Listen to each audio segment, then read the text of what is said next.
Days of Light by Megan Hunter. Read by Stephanie Racine. And the light shineth in darkness, and the darkness comprehended it not. The Gospel of John, chapter 1, verse 5.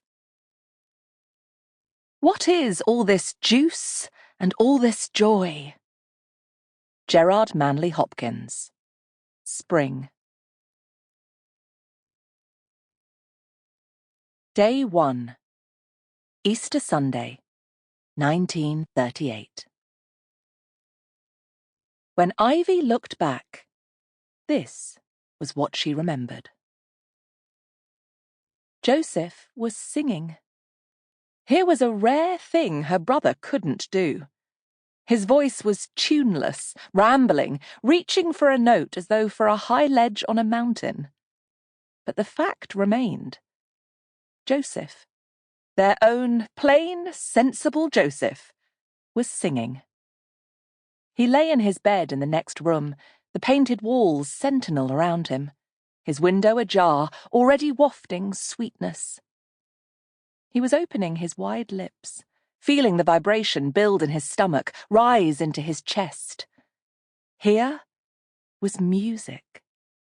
In his throat, on his tongue, whistling through his teeth. Ivy held her own breath to try to hear the song more clearly.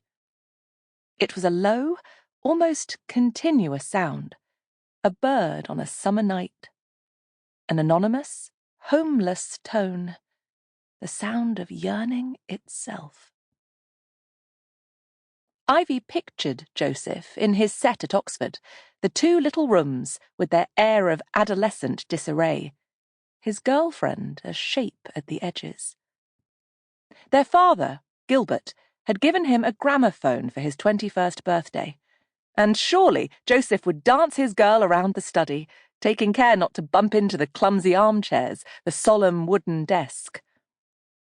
Joseph was a good dancer. He would have his arm wrapped around her waist. Ivy could see the waist, its deep dip of invitation, its stretch into arm and shoulder.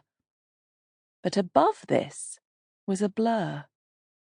Joseph had never described this girl much beyond her name, Frances.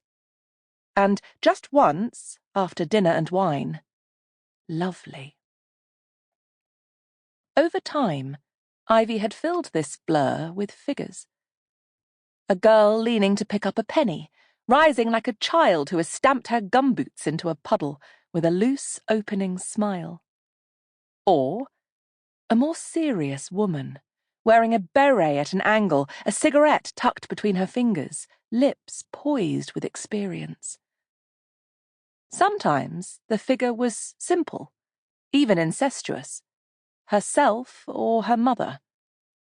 Ivy did not berate herself for this. After all, after today, these figures would vanish forever. Today, the real Frances would visit for Easter.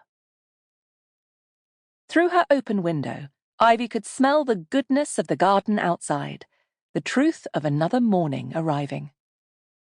The birds made their expectant, nervous morning calls. Even they knew about this day, Ivy felt. They sensed its particular quality, how even at Cressington, the most secular house in England, Mother had once called it, Easter meant something. It meant something to the trees and to the greying statues of the garden, their subtle turns only children could see. When Ivy was 6 or 7, she had watched the small nymph by the pond turn and wink at her. It was, perhaps, the single most significant moment of her childhood. Magic proven, the shell of reality cracked. But when she tugged hard on her mother's skirts, Marina only said, "Of course, darling," and moved away. Ivy heard a noise from the kitchen below her. Anne would have been up for hours, taking the lamb from the larder, covering it with salt and herbs, hoping to disguise the way the air had already dried the meat a little. It would be a warm... Sample complete. Ready to continue?